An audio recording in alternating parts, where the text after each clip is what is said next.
Hi guys, welcome to my channel. তো আজকে আমি দেখাবো আপনাদের মোবাইলের লক যদি আপনারা কখনো ভুলে যান বা আপনাদের মোবাইলে যদি কখনো সমস্যা হয় তাহলে আপনারা কীভাবে সেই মোবাইলটিকে ফ্ল্যাশ দিবেন।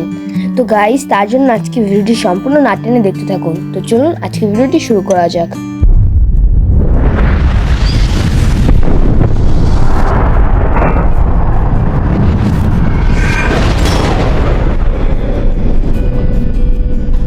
তো গাইস, আপনারা সর্বপ্রথম মোবাইলটিকে পাওয়ার অফ করে নেবেন।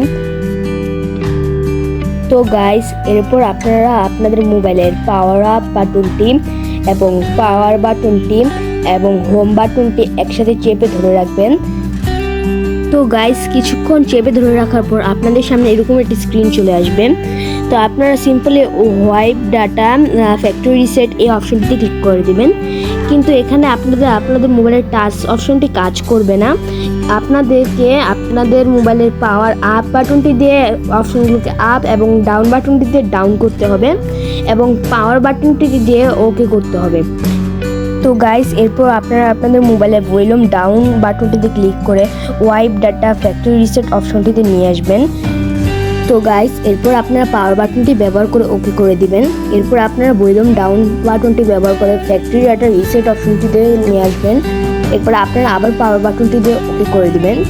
এরপর আপনাদের সামনে একটুখানি প্রসেস হবে, এর মধ্যে আপনাদের মোবাইলটি ফ্ল্যাশ হয়ে গিয়েছে।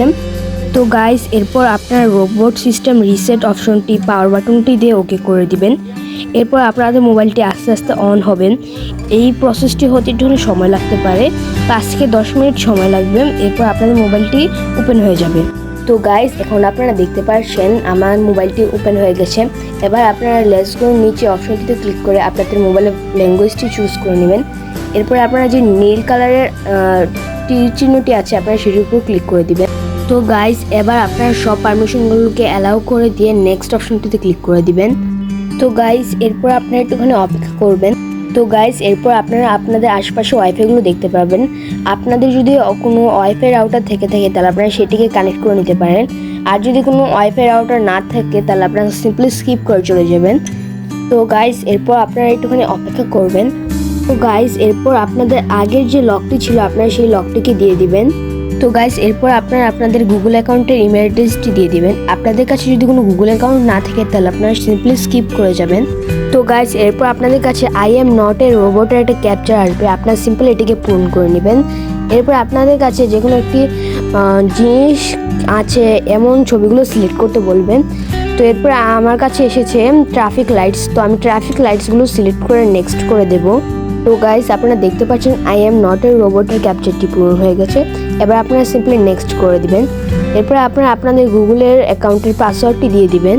তো গাইস, এরপর আপনারা একটুখানি অপেক্ষা করবেন। তো গাইস, এরপর আপনারা স্যামসাং সফটওয়্যার যে অ্যাপসগুলো আছে সেগুলোর মধ্যে যেগুলো রাখতে চান সেগুলো সিলেক্ট করে ওকে করে দিবেন। এরপর গাইস, আপনারা একটুখানি অপেক্ষা করবেন। এরপর গাইস, আপনারা এরকম একটি ইন্টারফেস দেখতে পারবেন। এরপর আপনারা সিম্পলি কন্টিনিউ উইথ গুগলের অপশনটিতে ক্লিক করে দিবেন। এরপর আপনারা যে গুগল অ্যাকাউন্টটিকে লগ ইন করেছিলেন সেই অ্যাকাউন্টটির নাম দেখতে পাবেন। আপনারা সিম্পলি এটিকে একটুখানি নিচে চলে যাবেন। এরপর আপনারা অ্যাকাউন্টের পারমিশনটিকে অ্যালাউ করে দিবেন। এরপর গাইস, আপনারা একটুখানি অপেক্ষা করবেন।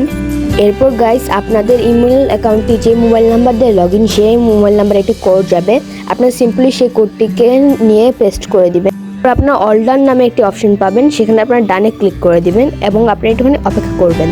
এরপর গাইস, আপনারা দেখতে পাচ্ছেন আমার মোবাইলটি ফ্ল্যাশ হয়ে নতুন করে চালু হয়ে গিয়েছে। তো গাইস, আশা করি আজকের ভিডিওটি আপনাদের কাছে ভালো লেগেছে। আজকের ভিডিওটি যদি আপনাদের কাছে একটু ভালো লেগে থাকে তাহলে অবশ্যই লাইক শেয়ার কমেন্ট করে আমার পাশে থাকবেন। ধন্যবাদ।